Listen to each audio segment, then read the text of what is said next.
What's up, you beauties? Welcome to High and Wide Hockey YouTube channel, episode 28, season 7. I'm your host, Jim Icavone, joined as always by the one and only Jack Smith. If you're catching us live on YouTube, make sure you smash the subscribe button. Help us on our quest to 1,000 subscribers. Hit the alert so you never miss a show. For all the podcast listeners out there, don't forget to subscribe on Apple Podcasts or Spotify so you're first in line when our newest episodes drop. Before we get to our show, it's that time of year, ladies and gentlemen, hockey fans and golf lovers. Playoffs are right around the corner. Golf season starting up. HW Hockey has just dropped the perfect blend of style and performance. Our brand new HW Hockey golf hats. Whether you're hitting the links or just repping your favorite hockey brand off the ice, these hats are designed for comfort, breathability, and that clean, classic look. With a sleek fit and embroidered HW Hockey logo, you'll be turning heads while sinking putts. So don't miss out. Keep it high and wide all summer long before they're gone. Venmo at HW Hockey and make sure to send your mailing address so we can ship you your HW gear. We're getting a fresh new shipment in on Monday. These things are sounding like hotcakes, ladies and gentlemen. You don't want to miss out on these. They're pretty good, if I might, I must say. Look at Jack. He's got the bend going. That looks fucking good, Jack, if I say it myself. Can you do that in golf? I don't even know. Yeah, of course. You can do whatever.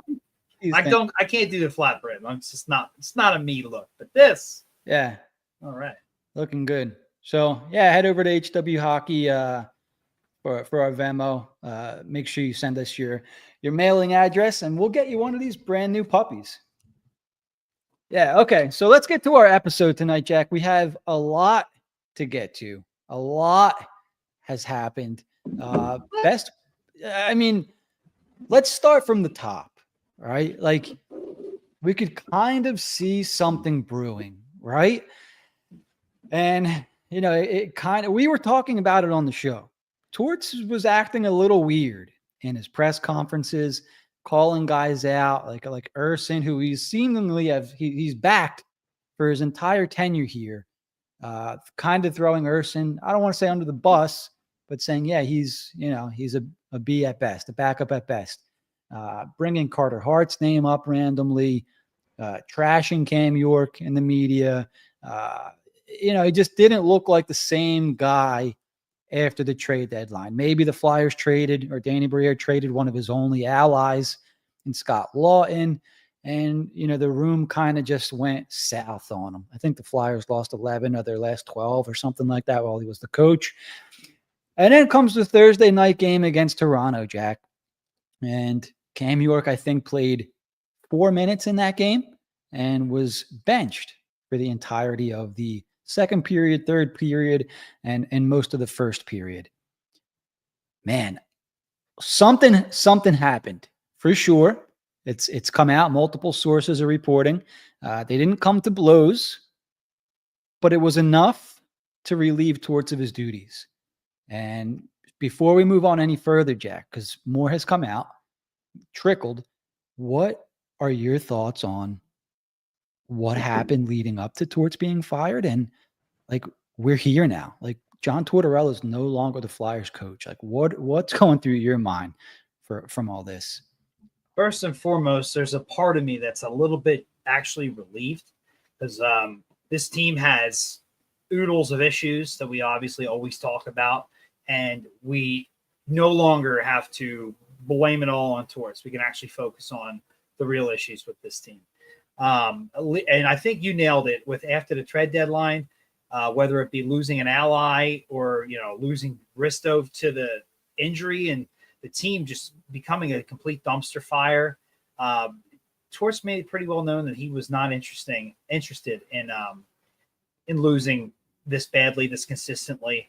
And there may have been an unfortunate fork in the road where Flyers and Danny Briere were going one way and Torts felt it should go another. At the end of the day, the boss came through, and that's how it should be. On a second note, I had been pretty critical of Cam York myself. And while the firing of a man and the benching of York in that disciplinary way, I still come away thinking, like, in a sense, like, good for York.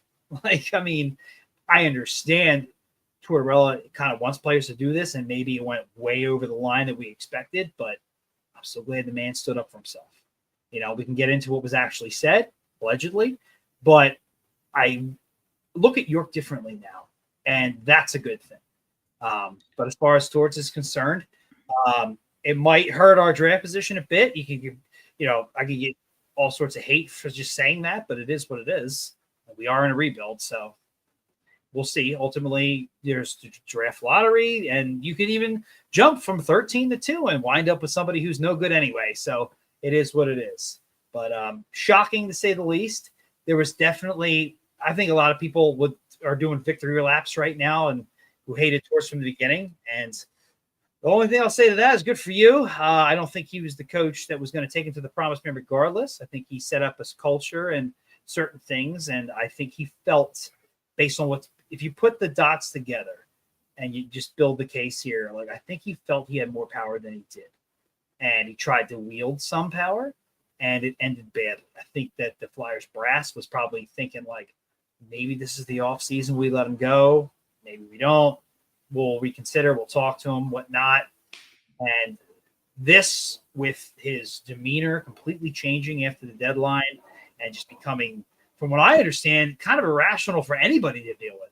And just not the guy they hired. And he just, maybe it's the losing, whatnot, the comments after the Toronto game.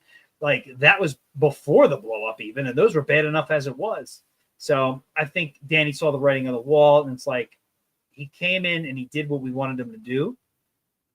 And he, I guess, I don't know if you want to call it power hungry or whatnot, but Danny had to look at it like, look, we have established what we wanted to establish. It's only going to get worse from here based on the trade deadline and now with some of these players. Whether or not you like York or not, he is still a valuable trade chip. He's an asset. You can't devalue an asset. So now was the time they felt to pull the plug, give Bradshaw, who definitely deserves it, a shot at head coaching.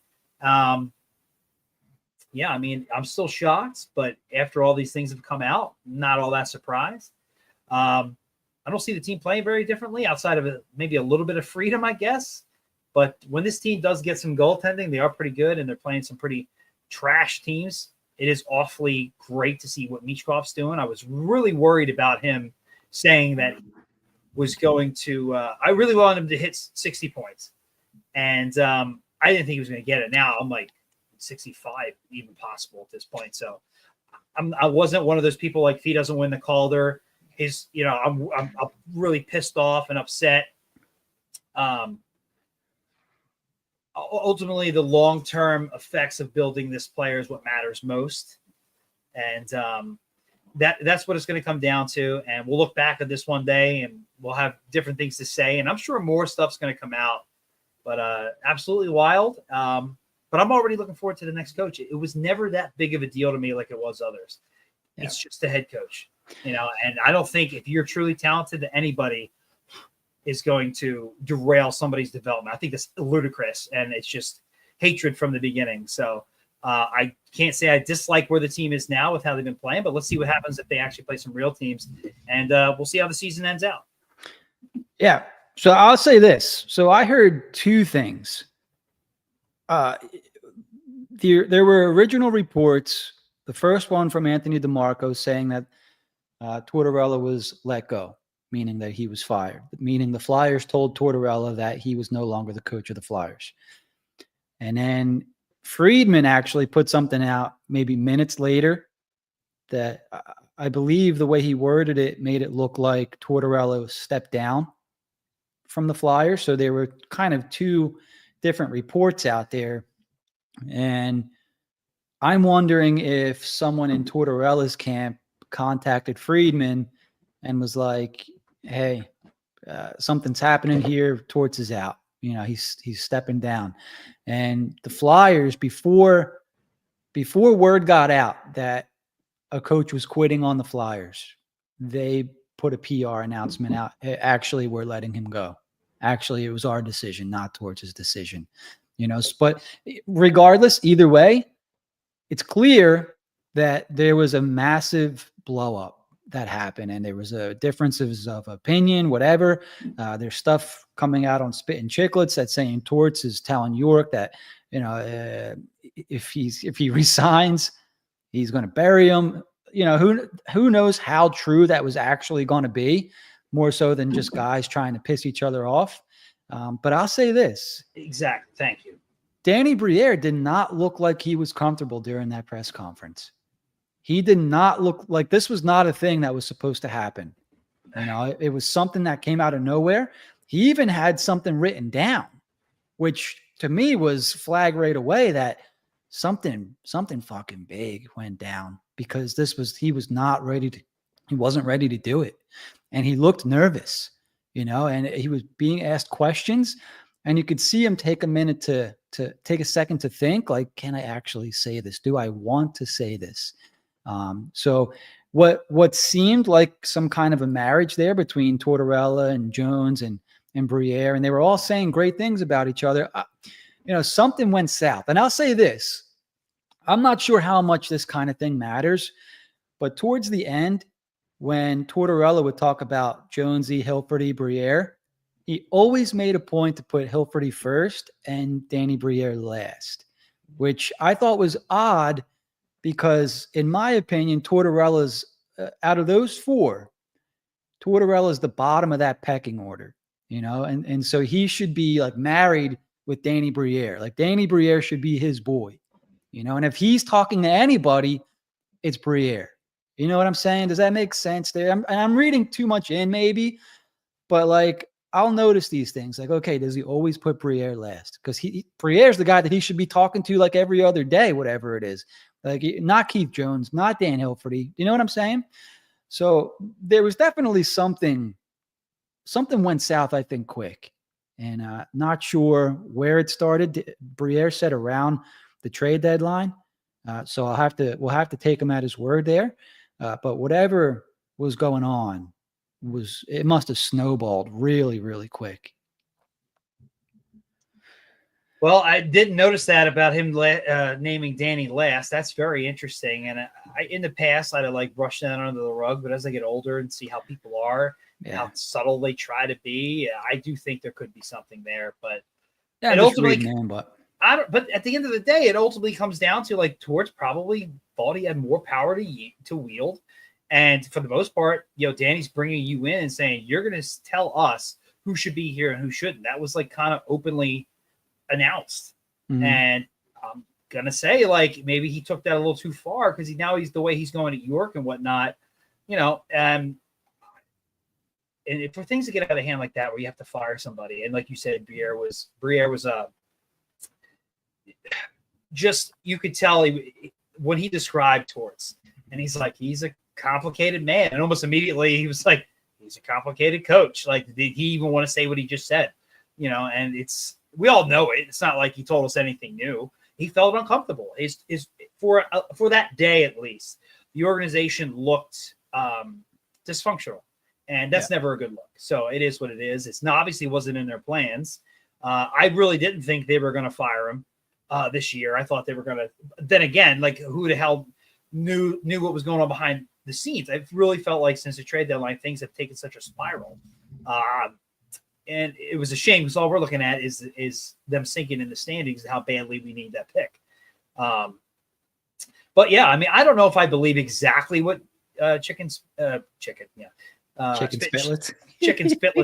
is saying, but you got Ryan Whitney, who is a known Philly hater. So if there can be a negative spin put on something, he's going to spin it all day long.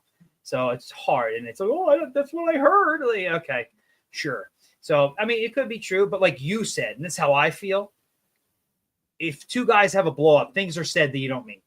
It happens, you know, and it's just human nature. That's how I am, for sure. If I get upset about something, you know, it just is what it is. Doesn't mean it should be said. Like, doesn't mean it still could have led to the firing. But yeah, I think they had it out, and it just is what it is. Obviously, York said something. If he was having discipline, if you have an open door policy where Torts wants you to come tell him off and demand you get playing time and whatnot, then he obviously said something too. But that didn't come out. Just what Torts said. People just across the league hate Torts, so it's like I don't really know. I really care, to be honest with you. These are adults here, so. It is what it is. They were going to move on at some point anyway, and the most I've taken out of this is who could potentially be the next guy. And there's a good list of names, and the speculation is really starting to run rampant. So I am ready to move on. It is what it is. There's no point in talking about this anymore, really, unless you just want to pile on towards being my guest. Ain't going to affect me one way or another. Yeah, and so we're I guess turning a page, and Briere said that this should be rock bottom, or he hopes it's the rock bottom of the rebuild. Do you agree that it should be the rock bottom of the rebuild, Jack? Well, there's two ways to look at that. How dysfunctional they looked is one way, and how bad the team was playing, the lack of talent and whatnot. I don't really think that, because they have Mishkov, but based on where they were sinking in the standings, where they were, the firing of the coach, the blow up with a player, those things, that looks dysfunctional. That's pretty low. And the other reason why it would be the lowest is because they've kind of been alluding to how they're going to do something this offseason, whether it's just drafting, moving up in the draft, offer sheet, trading for a player. They've kind of set us up with, they're going to start something this offseason. I'm getting ripped by two of my friends right now. I have to address that because I misspoke, which I do.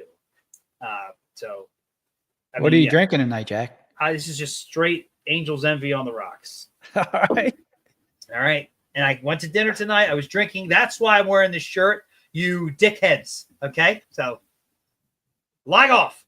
Anyway, so that's where I sit with that. If it's going to be rock bottom now, because they're going to do something. And they've been alluding to that since the trade deadline. They have the assets. There's not going to be another year. They have 3 first-round picks, in my opinion, to do something with. I say this all the time. So hopefully we'll see that, and this will truly be rock bottom, because it's going to be up and up from here. Yeah. So do we agree that it should be rock bottom? That's what I find myself asking. Why should this be rock bottom? Well, in my opinion, combination. I don't think they're tanking anymore. I don't think they're going for McKenna. I think they're going to make some moves. You said no tank for McKenna. Yeah, okay. Right. Well, I mean, so that's going to take us into our. So I don't want to get to it yet, because I want to kind of, I want to walk there, not run there. But a big segment of our show is, what would an all-in summer look like for the Flyers? So before we get there, we'll get there in like 10, 15 minutes. Viewers, listeners, try to come up with, who are your targets for the summer? What's your big trade? What's your big free agent signing? Do you offer sheet somebody? Who's your big coach that you're going to bring in? Is it the college guy? Is it Rick Tocchet? Is it a retread? Who are your guys? What are the moves you need to make to help the Flyers get into the playoffs potentially next year? Because if they have a big summer, I'm going to tell you this, playoffs should be expected.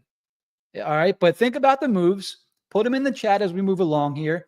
And about 10 or so minutes, we'll start discussing, what would an all-in summer look like for the Flyers. But before we get there, so yeah, I mean, Danny Briere mentioned that this should be the rock bottom point of the rebuild. And, I think it's important to remember Tortorella wasn't Danny Briere's coaching hire.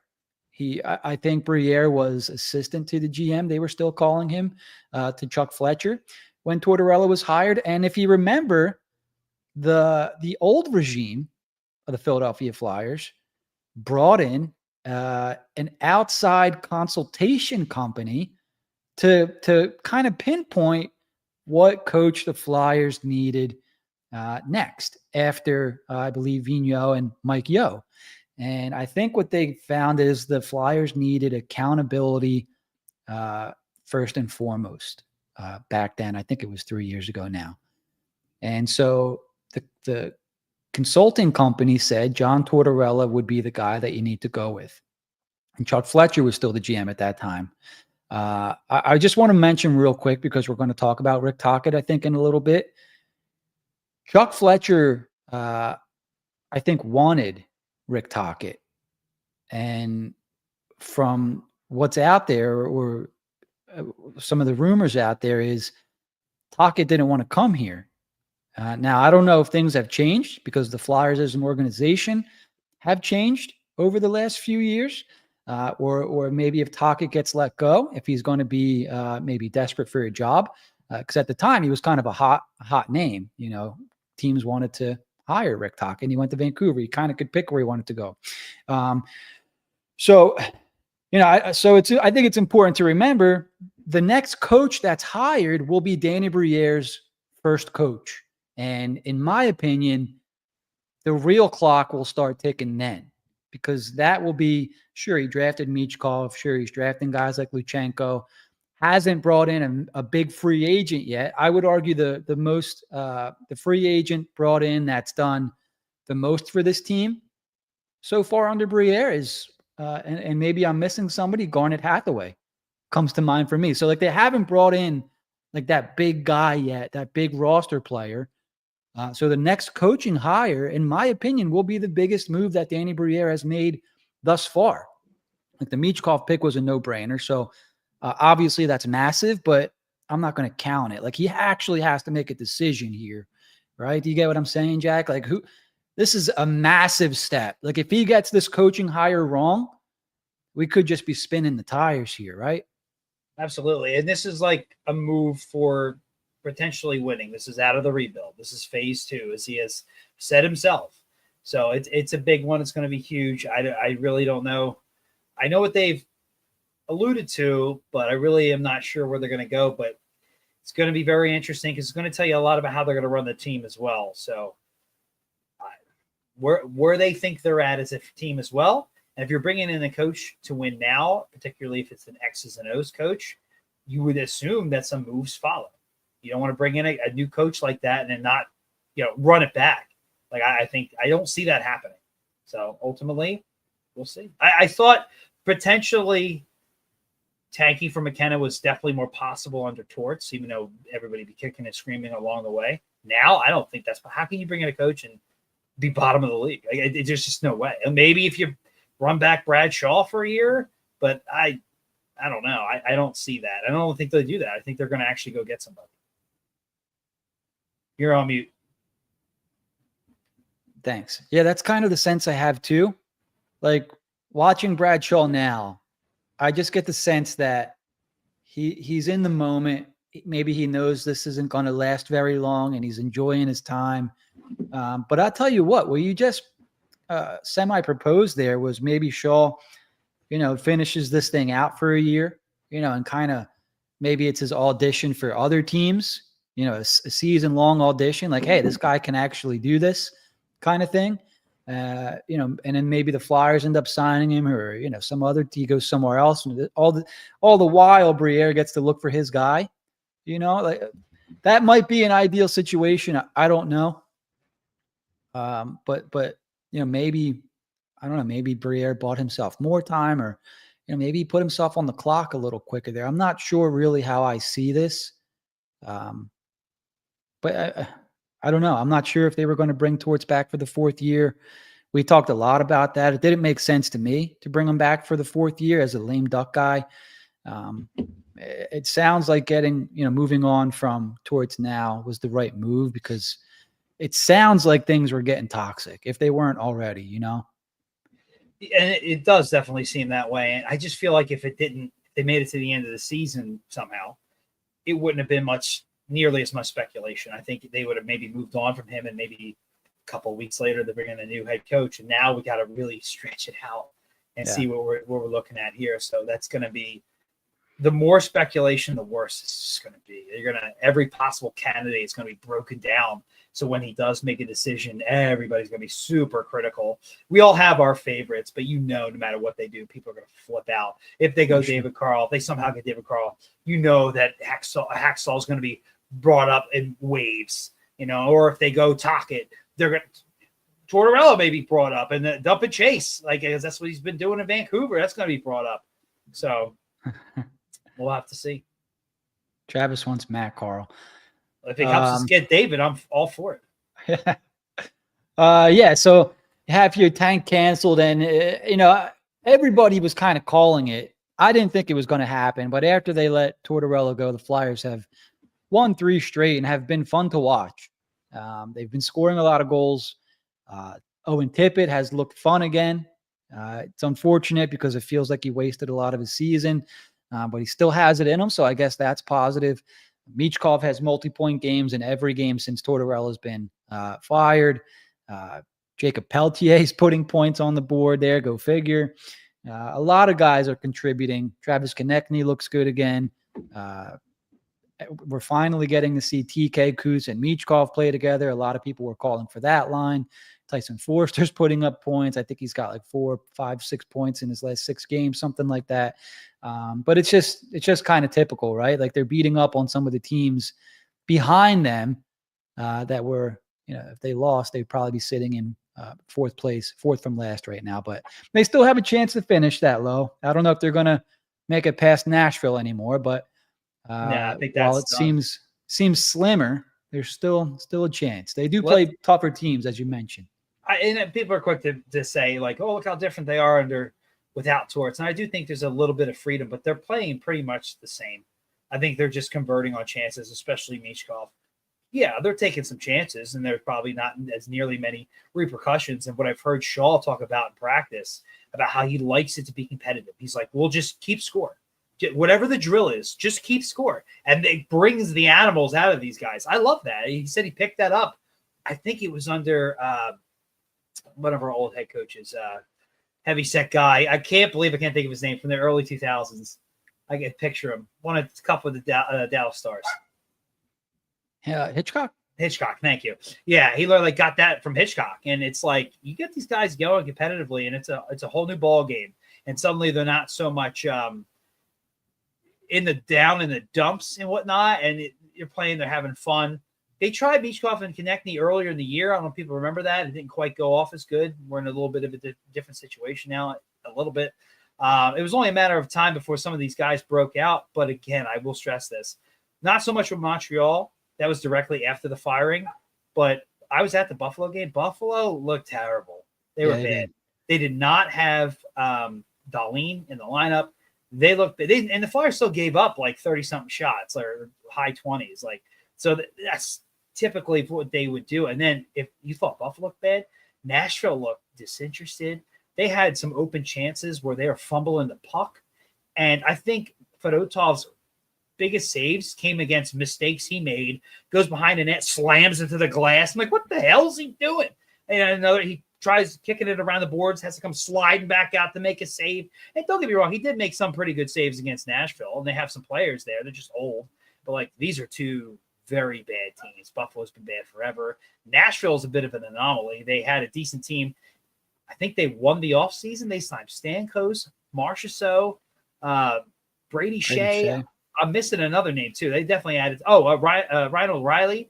And they have Saros there. They had other players. I just think they got old too fast.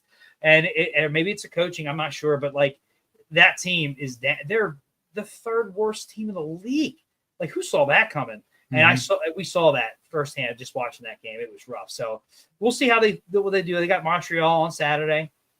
We'll see how they do against them again.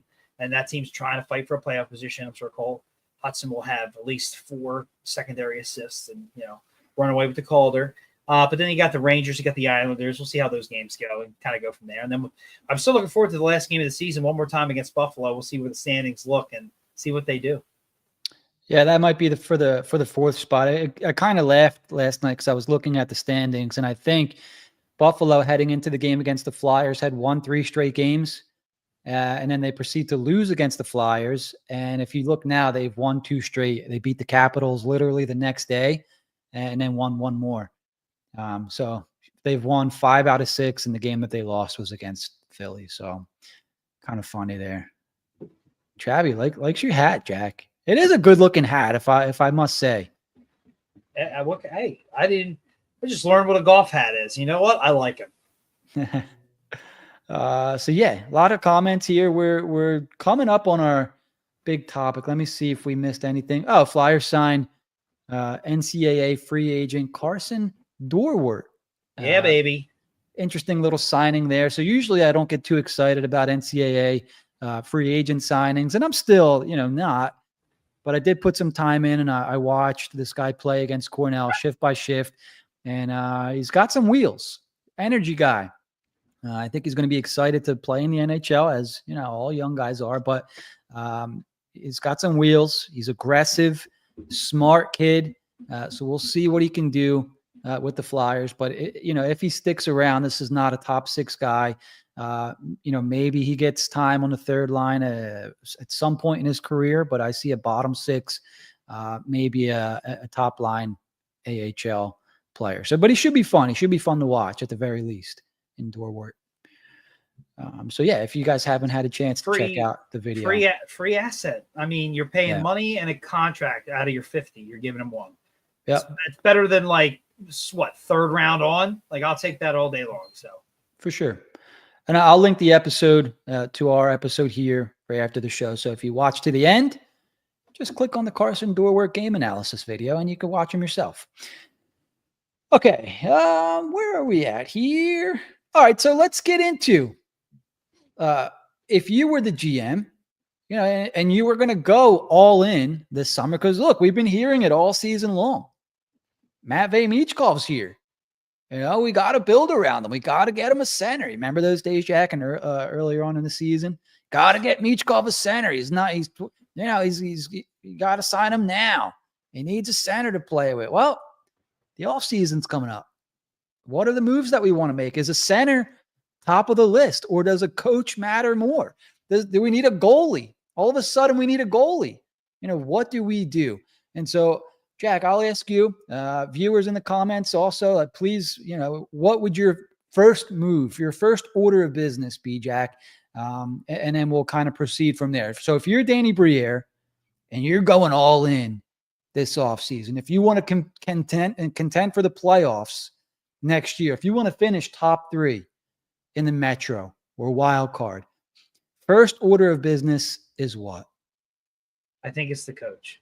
I mean, you're going to be in lockstep with this guy for what you're going to do with this team. And I'm not saying you need to give him a Kevin Hayes like you did Vigneault, because they were together with the Rangers. But it's somebody who's going to be in your brain trust whether you like it or not. He's your head coach of the foreseeable future. This isn't a rebuild situation. This is, okay, we're going to work towards the playoffs now. We're going to start adding. We're no longer subtracting. We'll see what happens with Risto and Paling and guys like that along the way. But I think you can do both. I think you can move on from what you don't need and parlay that into what you can use now, and adding young players now. I would love them to add somebody at the center position. I don't really know who they can get. We'll ultimately see. But first and foremost, establish your coaches, how you're going to run your offense, what you're looking to build, what you want, and go from there. So I think the head coach is going to come first for sure. Okay. And I'm curious to see who people want in the chat. If you're a podcast listener or a YouTube listener, drop a comment. Who would your ideal coach be? We'll kind of pull up all the responses, and I want to see what the consensuses are, for the coaching, for top priority roster player. I want to know what it's going to be. So coach is top priority. Jack, I'm going to be putting you on the spot, and I'll give my guy, of course, at some point too, for everything. Ideal coach, and I want this to be, it can be as realistic or as unrealistic as we want to be, right? I'm not going to sit here and, put your feet to the fire and say, Joel Quenneville's out of the question. You know what I mean? Because this is all hypothetical stuff, but maybe semi realistic, I want Wayne Gretzky to come out of retirement and, play top line. You know what I mean? I get you. Semi-realistic, but, it's nothing's really out of the question kind of thing. Who would your coaching hire be, ideally? Mike Babcock. No, okay, I'm kidding. So I've really talked myself into this. I have a feeling that Mike Sullivan's not going to become available. Okay. So I'm not going to even go down that. Until the guy does become available, I'm not going that route. I think I've really come around on David Carl. I've been following the college hockey playoffs significantly closer than I ever did in the past. I've already brought up the app I'm using so I can watch the games, and I can watch almost all the games. I was watching some of the games, and I've been reading up on him. I like his story, and I think at the same time, with him being 35 years old and having the success he has with younger players, if you do commit to him, which you're going to have to do that financially and the years, because you saw the retweet or the tweet he sent out I think it was a retweet from Frank Zellavelli's tweet about Jim Montgomery's 700% winning percentage with Boston when he was fired. And he goes, yeah, I don't want that. Why would I leave my situation? And he didn't say this per se, but we know what he's alluding to. Why would I leave a great situation I have here in Denver where I could pretty much coach till I die to jump to the NHL and get canned after a year and a half because things aren't exactly going perfectly? And I totally get that. And if you're going to bring in a guy like that, you're going to have to offer him life-changing money, which Comcast has all day long. So that shouldn't even be an issue. But you're going to have to commit 5-6 years, and I think they should do it. I think he could be the next, theoretically, could be the next great coach. And he's young. He's good with young players. You're bringing in an influx of young players. He's had success at the only level he's coached at to put himself significantly on the map. When Dave Haxtell was hired, nobody knew who the hell he was. Haxtell and his son knew who Haxtell was. That's the difference, yeah. Yes. Everybody knows who David Carl is. So right. For me, it's next level thinking, and it's outside the box. We won't hear the crybaby crap about, oh, he played a former Flyer. No, that was Matt, not David. Take it easy. So I'm all for it. That's my guy. I've seen him in the chat. I think a lot of people are on that train. Why not? Why not? You're still kind of rebuilding. Why not have this guy grow with your team? And so here's a nice little caveat that I don't think people realize is he wins everywhere he goes. It's to me, like, obviously, yeah, when asked why you want a guy like David Carl, and if the Flyers do hire him, I'm going to be calling him Matt Carl. Like, it's just going to happen. But if somebody asked me why I want David Carl, well, because, he's a younger guy. He's a fresh new name. He can work with the younger players because he understands them. He grew up with a former NHL player in Matt Carl, so he gets these guys. He knows how they think. He's seen it up close and personal. He's not out of touch like people might think. Like, why would NHL players listen to David Carl? Well, because his brother was one. So he's been around. He's coached, multiple teams to championships, NCAA championships, World Junior Classic gold medal championships. Like, this is not just some college guy. He's good with young players, but he wins. He won the NCAA championship in 2021, 2022. He was a regular season champion, NCHC, the next season. And then last year, NCAA champion, World Junior Classic gold medal champion. And then he did it again this year. Everywhere he goes, he wins. So it's like, and right. And so you mentioned Haxtell, and you'll see people on Twitter mention Haxtell, and it's like, well, let's look at this whole thing. Yeah, they're both coming from college, but what the hell did David Haxtell ever win? He never won a national championship. I All think he they did won was the year after he left. I think they won. Year after, yeah, and he knew Ron Hextall, so there he had that going for him. Whereas this Carl guy, he wins. To me, it's like, look, and I know I'm comparing player to coach, but like Mike Richards, say what you want about him, or Jeff Carter, whoever, they win. They won. Wherever they went, they won. And that can't be a fluke. You must be good at what you do if you win everywhere you go. So for me, if Carl's not number one for whatever reason, he should be at least top 3 on Danny Briere's list here. How can I get Dave Carl to come to Philadelphia? And hopefully Matt Carl can vouch for the Flyers. I'm hoping for that. Yes, definitely hoping for that as well. The difference between Haxtell and Carl is like on top of everything we've already said. I do have a feeling that when Carl were to like kind of interview with the Flyers, if that happens, we'll kind of be interviewing with him because he's that sought after. No, really, yeah. And that was never the case with Haxtell. I don't even know how Haxtell got a second job, to be honest with you. I still don't understand that one. But yeah, I mean, Carl's the guy for me. He's definitely outside the box. He's not a former Flyer, which people tend to like lose their mind over. Doesn't really quite bother me.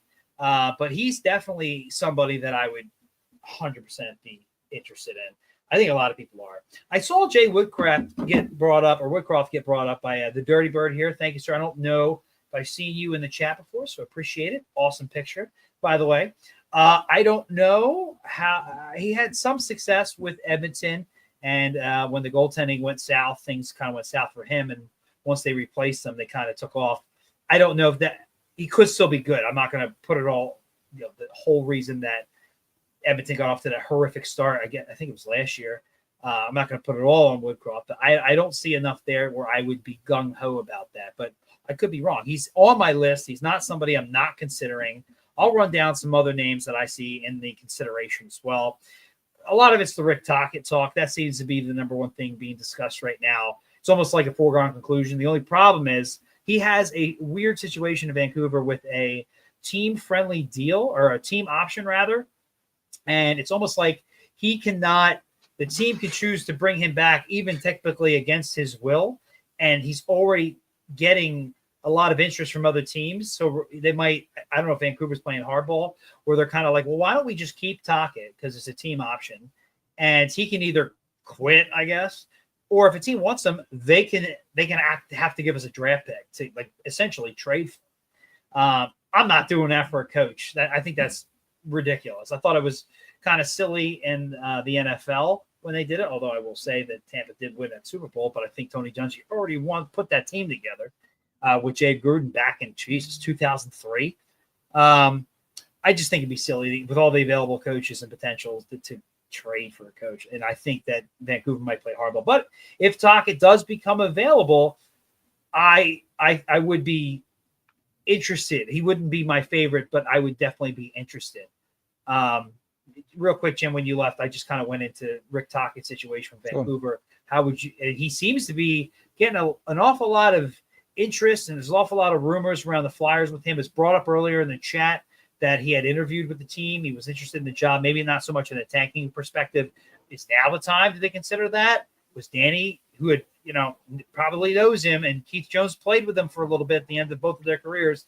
Is that something you could see happening? Man, I'll say this. I hope not. I actually did want Tocchet, I think, after Hackstall got fired. So who was the next coach? Vigneault? That's when I wanted Tocchet. Now, I'm not sure. The same sort of effect, I think, that happened with Tortorella here happened in Vancouver. So I hope that Briere and Jonesy are kind of looking at that, and it's like, we need to go in a different direction here. So Tocchet to me would not be who I want now. He would have been the guy that I wanted, I don't know, 4, 5, 6 years ago now, whenever that was. They brought in Tortorella. Like Tortorella and Tocchet are somewhat similar, I think, in how they go about things. Maybe not to the extent that Tortorella does. So I think for me, I would like to see a different hire. I am leaning towards somebody somewhat younger, and I think what's towards 67, yeah, 60. There. It's not like they're, and I mean, don't get me wrong. I like my hard-nosed coaches, but maybe we're getting to that kind. I actually brought that exact thing up. We're getting to the point where some of these players are just too soft that you just can't be too hard with them anymore, and you gotta maybe get these new age coaches who can handle these kids a little bit better. So I wouldn't hate it, but it's not something I'm gunning for. Might as well go right into Woodcroft after that. I talked about him a little bit, his tenure with Edmonton. Jim, your thoughts on Jay Woodcroft? Look, I don't know anything about him. The most that I've ever read or heard about Jay Woodcroft is from Dirty Bird here. And I just didn't want to ignore him in the comments because he seemed pretty adamant about Woodcroft, and there was another comment up there about him traveling all over the place and maybe putting in the work to become a better coach. And if you look at what was happening in Edmonton, I mean, the first thing that I'll always look at is, yeah, he had a great record and a good winning percentage, but you also had Connor McDavid and Leon Draisaitl up there. And if I remember, they had a great year. I don't remember what happened in the playoffs, but the team looked like they were done with Woodcroft the first 10, 15 games of the season where they let him go. And I think that's how it's Knobloch up there, right? It's now it is, yeah. I almost said Chuck Knobloch. What's his first name? I can't remember. I think it's just Chris. I think it's Chris Knobloch. Okay. So that's who's up there now. And it's like, damn, if you can't win with McDavid and Draisaitl, or, if you lost that room, Well, they what got off to a happened there? horrific start. Yeah. I think it was last year. And it's just like, he didn't say this, but like a lot of it was the goaltending. And and I'm not saying he's the same. Apparently you must have heard that somewhere. But like, he didn't get the goaltending, and coaches who, like, when their goaltending falters, like, are horrific. That bothers me. That's that David Hacksaw thing, who is literally, and this quote has been said many times, but Hacksaw has definitely said it too. It's like, want to see a good team? Show me a good goalie. I'm like, okay, you'll never be my coach, because you can't think outside the box. You can't figure out a way to have a bad goaltending and figure out a way to be competitive or win. And Woodcroft didn't say that, but like, maybe it's a little bit what you're saying too, how the team kind of, I guess, quit on him, and then there was definitely no goaltending combination. They got off to a horrific start, but they certainly turned things around on a hell of a run. So I wouldn't hate it, but he's pretty far down on my list. Yeah, like fifth or something like that. Yeah. I don't know much about him. I'm just gonna. I'm trusting Dirty Bird's word here. Dirty Bird. I'm not sure I've seen you in the chat before, so welcome to the show. I said, it's funny. I'm learning from you, Jim, saying the same thing. And a great picture, by the way, too. This is funny, and we should just move on, too, because I don't know a whole lot about him either. Dirty Bird makes it sound like he improved himself, so I'll consider him. I'll go as far as that. This is hilarious, because this is Daily Faceoff's pick right here. I have never seen somebody go to bat for somebody who just, in my opinion, probably a lot of people's opinion, does not warrant this kind of praise at all. Ian LaPerriere, I'm sorry, will we all just jump off the Walt Whitman Bridge together? Like, what is up with that? Do you think there's any legitimate – he'll get an interview just to be nice. But do you think there's any legitimate chance they're actually considering bringing him in? I don't know. Oh, God. I would like to say, straight up, no. But I think he's been in the organization long enough to where you have to at least give him an interview. I haven't watched a lot of the Phantoms. I don't even know what kind of system they're running, but I know that it's different for whatever reason. It's different than what the Flyers system is, right? Like, don't you think it would make more sense if the farm team was running the same system as the NHL team? This way, it's, when players because I noticed with Emile Andre, when players like Andre are called up, they can kind of just slide right in. They know what's going on. They don't have to catch up and relearn. It's my understanding with Lapierre. He's gotten better, but he's not a very good X's and O coach. He's creates a good environment to be in, which is nice, I guess. But the Flyers rely on him for, like, they need to call up, and they're like, who's ready? And he'll tell them and be pretty good with who's ready, and it's I cannot believe what Chris just put there, because our text earlier, that's almost word for word what I mentioned. Sorry, that threw me off there. But like, if that's his best asset, is a great environment, I guess, and telling the brass above, like, this guy's ready to be moved up. Because I really haven't seen too much player development. There's been some. They don't really win. They're okay. They hang around the 7th, 8th, 6th playoff spot. Like, what do you see? And then, of course, we all remember his time at the NHL level as the penalty kills coach was literally historically bad. What tells you he'd be a good NHL coach?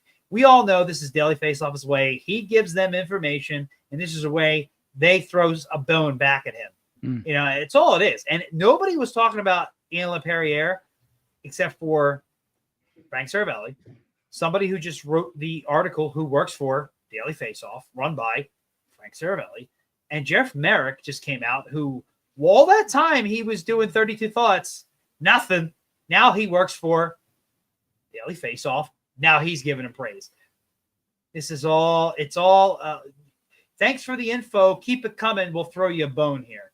And if you think I'm being disingenuous saying that, I'm sorry, but I call things how they are. There's no reason this guy should be the next head coach. I like the guy. He's a great guy. He's a nice guy. Loved him as a player. Would literally lay his life on the line to block a shot. But he should not be the next head coach of this team, and it's pretty obvious. Yeah, I'd have to agree. I would be underwhelmed with that also. All right, so let's move on to the next biggest thing for if you're going all in this summer? You get your coach. Now it's time. Okay. Obviously the draft and whatever, like they're going to take, let's just assume best player available in the draft. Right. Or maybe we shouldn't assume that. I think somebody mentioned Booyum earlier in the chat. But anyways, free agency, trade, are you signing RFAs? What's your first big move this offseason, Jack? And like I'm saying, like don't be reasonable. Like you're going all in. Like you want to compete for a playoff spot next season. What's your first big move? Well, then you have to throw caution to the wind and use the offer sheet. You have the picks to replenish. You can lose some and you'll replenish yourself. You have to go crazy in the offer sheet world, whether it's Marco Rossi. I saw Matty Knives brought up. I don't see that happening. Maverick Bork is the name I think could happen in either scenario. If you're going to do that, I don't know if I'm missing a big name there because I haven't really considered going all in this offseason. So I think you need to utilize the offer sheet market, several if doable. And I think somebody like thank you, Purgatory. Is Peterka, is he an offer sheet available this offseason? If so, he could be a top target of mine for sure. Peterka was definitely one from Buffalo. I would definitely be in on that. So somebody, one or two players from the offer sheet world, and of the four I've named, and if I'm missing a bigger one, throw them on there. Then you got the top available free agents, I think, come to mind. If they were to trade Risto, which we assume, you might as well bring in Ekblad, who should be available. Maybe Florida keeps him. I don't see how that's possible with Seth Jones. Maybe I don't know their cap situation all that well, but you want a big defenseman. You want size that they're all talking about. Ekblad's got all that. So why not? And he's a little bit younger. Yeah, that would be something. That would 4 first-round picks, baby. But I would do it. I don't see it happen. I don't know who else is available for free agency, but obviously you're targeting center and you're looking at trading for center. Rossi, did I say Rossi? Whether it's a trade or an offer sheet, you gotta consider Rossi, because only for the fact that Minnesota still has him in rumors. I don't understand why they don't like the guy. I understand he's undersized. He's a center. We need centers. Grab the center. And then you got to explore the trade market in general, see who could potentially be available. Do we go back to the Elias Pettersson situation for a much lesser, maybe second, third line center? Do we explore Zegras in a sense? I'm just trying to think who could be available. These are all, if you're going all in this offseason, that's your bag of players that you have to work with. And you got to get like 3 centers, a couple of defensemen, a goalie. Alex Lyon's a guy to more so bridge the gap. But if you're going all in this offseason, do you look at a guy like Vancouver's goalie, whose name I can never remember when I need to? Brought him up before.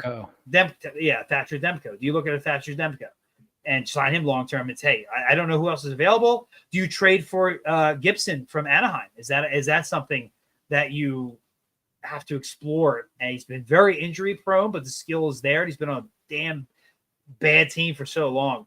But Jim, you put me in this box, and I'm trying to make it work. All right, so let me rattle off some names here. So free agent goalies this summer: Jake Allen, Alexander Georgiev, Vitek Vanacek, Freddie Anderson, and Anton Forsberg are the top 5. You got Dan Vladar, Ilya Samsonov, and the list goes on. I don't think we really want any of those guys. Maybe some stopgap names in there. If Harley's we're looking another good one, but I don't think Dallas is. Who was that? I'm assuming Purgatory means Harley from Dallas, who's been the pretty damn good. defenseman. But again, he's more of an offensive guy, but still. The guy that played for Team Canada. Yeah, dude. I'm pretty sure they're going to bring him back. Dude, I drafted. Yeah, they'll let Bork go to bring him back. Yeah. I drafted Harley in our fantasy league, dude, and like I reached like a half a season of benefits before I had to cut him. Yeah. Stupid league. Sorry, go ahead. Okay, so UFAs, forwards, we have John Tavares, and this is going based off money here, so they're not ranked skill-wise.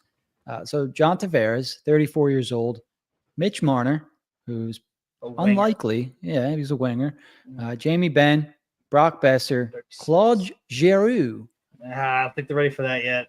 Brad Marchand, Taylor Hall, Brock Nelson, Nikolai Ehlers, and Andrew Mangiapane. So, none of these guys really fit whatever the timeline is that the Flyers have. So I would say the free agent market, maybe is not the way the Flyers are going to go. They're not. Yeah. But in the event that they do go RFA, here's a list of the potential forwards available. And there are some interesting names, to say the least. So we'll start from the top. And again, it's going by average annual value.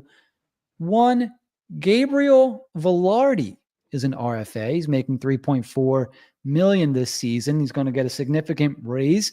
Look, this is a guy that I was hoping the Flyers would make a play for when he was with the Kings. I believe he went to Winnipeg in the Pierre-Luc Dubois trade. So Los Angeles was looking for a legitimate center in return. They weren't just going to give up Velarde for spare parts. But he's a guy, if the Flyers are looking to RFA somebody, McTavish is a good one. Sorry. Big center. Yeah. Mm-hmm. And for whatever reason, McTavish is not on this. He must be making less than all these guys. Is he next year or something? No, I think you're right. He is an RFA unless he's signed, unless he's making ELC money. He's been around too long. I feel like he's been well past his 3-year ELC. He's been around for a bit. See if I can find. Yeah, he's not showing up here. I'm seeing Cam York. I'm seeing Peltier. I'm seeing K. Andre Miller, Maverick Borg, Connor Zari, Mackie Samoskevich. Morgan Frost is still in ELC. You don't say. There he is. He's number 7. He's making he's making $894,000. So he's number 7 on this list in terms of points. Oh, it's ranking by points now. Okay, so number 1, Gabe Velarde. Number 2 is your guy JJ Peterka, left winger, and now it's including defense in this. Evan Bouchard is an RFA. You want a bomb shot? Maybe not that much D. Yeah, how much offense are we going to have there? You know what I mean? Yeah. So then you have your Marco Rossi is 4th in points on this list. Matty Nyes, who is having a very good season. I didn't know that he was going to be this type of player. I thought maybe 40, 50-point guy max. He's got 51 points in 71 games in his second. I thought this was his second season. This is saying year 3 of 3.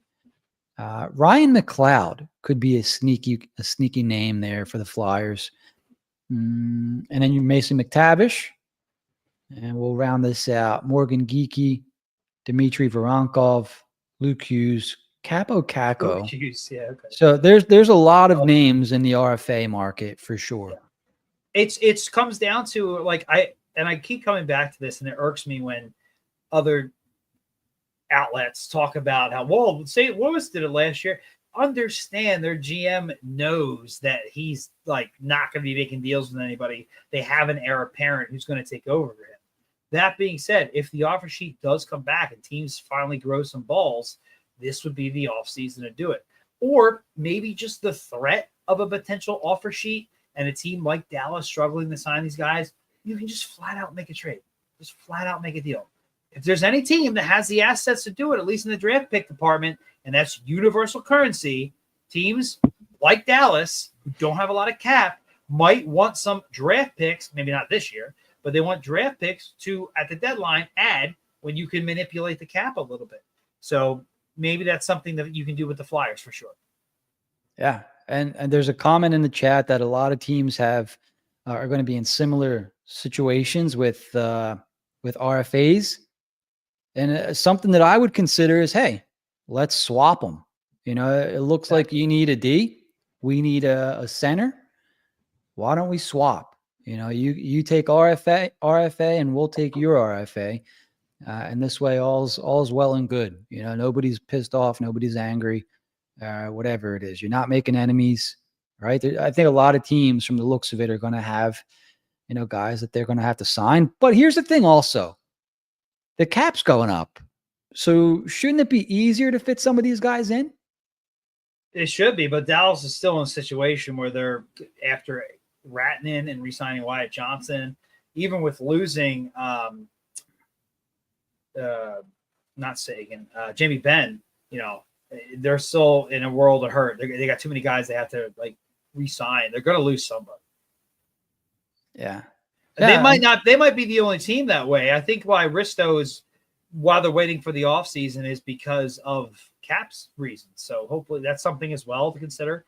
I don't expect any free agent signings, but the trade/offer sheet market should be active.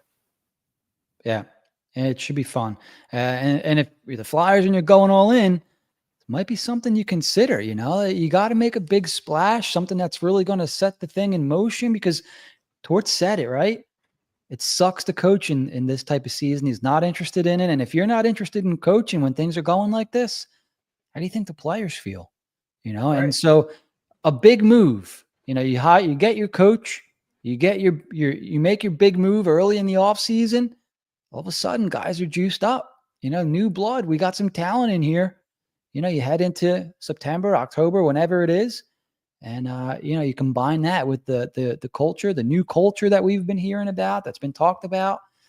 We'll see what happens, So we got the coach. We have the player. Do we need to do anything in goal, or you think maybe we ride with those two big things for now? I would be shocked if they ran back Erson and Fedotov/Kolosov. I really would. I think they're going to want some stability there. Just give somebody a break. That's why I don't see them going with anybody long term. I could see a stopgap goalie like an Alex Lyon, or some of the names you named that aren't long term, like Jake Allen, something like that. Like I don't see them not doing anything, but I don't see them committing anybody long term. I see something small, and maybe they just try to say Fedotov, either we're tearing up this contract and you're going to Russia, or you're going to the AHL, because Cal Peterson's gone. I don't know about that McKinney. I don't know what his situation is. Kolosov, I could give a shit, honestly. Like I think he's ruined any goodwill he had with anybody. Yeah, you're over him. Yeah, I mean, at this point, when was I under him? Like 2.5 years ago? Like the way he's handled himself is just like such a sour taste. Probably not in just fans' mouths, but probably the team as well. And you got Zavragin coming, so I was like, what do we? I hate to lose an asset at the same time if he's this like unruly, like he's above the AHL. And then we've seen him play in the NHL. It's hysterical. So unless he gets some games now because he got called up again and really dazzles, what do you even have there? Like he should be in the AHL. It is what it is. Yeah, would agree with you. So they have to figure out the goalie. Yeah, I would agree. I'd be on board with the stopgap thing. Go out and try to find your number one center, somebody that, I think now, we're seeing Michkov can be a star all by himself. But it's like, if we can go out and get that guy, we could have a legitimate top line, and maybe that takes some pressure off Couturier.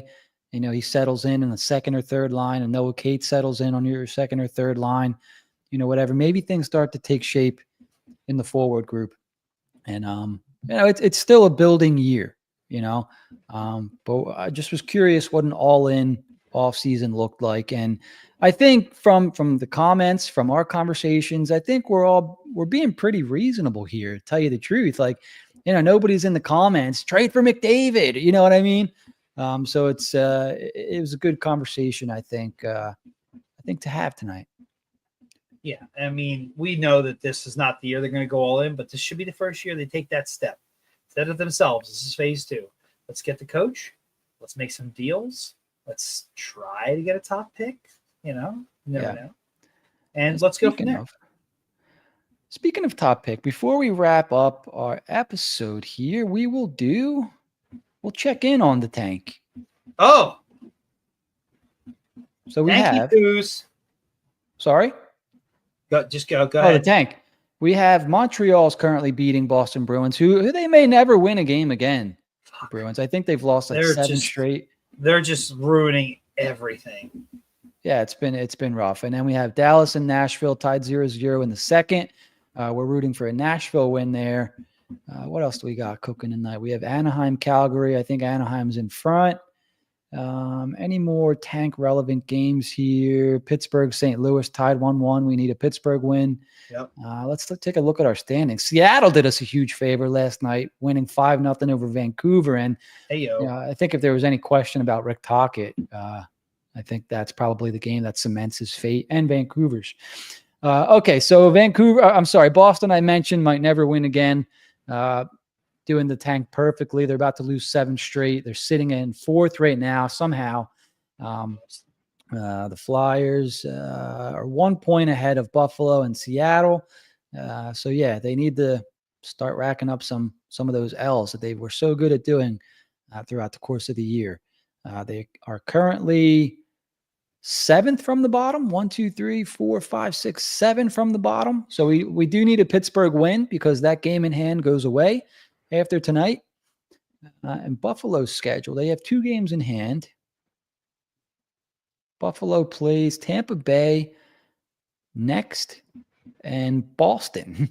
So that's a huge tank game. But they will probably lose to Tampa Bay and they will probably lose to Carolina.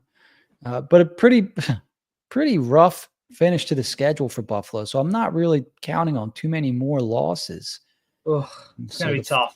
Just find a way to get top 5, top 6. Yeah. Like, do not go into that 7, 8, 9 range, please. Like, it is what it is, but like, please, like, you could really get a nice player to go with this rebuild on top of everything we just discussed with the offer sheets and the trades and next offseason signing free agents and having a really nice center to go along with that who's a rookie. I know things might not work out, but like, it was looking so ideal. We were actually for a hot second in the Misa sweepstakes, but I'm looking at Frondell.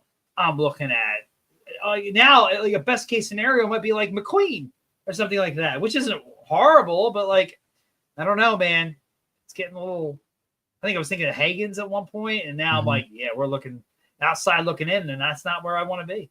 Yep. Yeah, so the Flyers next play Saturday night in Montreal, as mentioned earlier in the episode. Then they are off for 3 days, and that's when teams will probably make up their games played. They then travel to New York before coming home to play the Islanders at 12:30 Saturday, April 12th. And they finish up with Ottawa, Columbus, and Buffalo. So we'll be back next week, probably next Monday, since there's no game here, talking about man, 1 game in a week. That's pretty crazy. We'll be talking about the Montreal game. And of course, everything that's transpired since then. Zach, chiming in just at beat the buzzer, Zach. Caleb Denoyer or O'Brien may be there 6 to 8. Fingers crossed. Yeah. Trav, can we bring the packs back? I don't know if I have one. I don't know. Are you looking for one? I don't know. I got these 2 bad boys, so. Who do you got there? What do you think, Jim? Oh, Michkov. 2 Mich.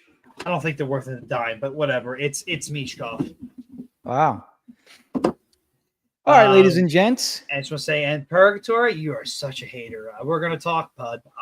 Don't worry. I'm going to text you. We're going to get together soon. You're a hater. You're such a hater. I'm going to find out why. Not a Risto guy, huh?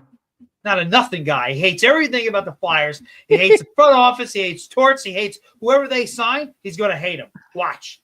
Tell me I'm wrong. Tell me I'm wrong, Pergs.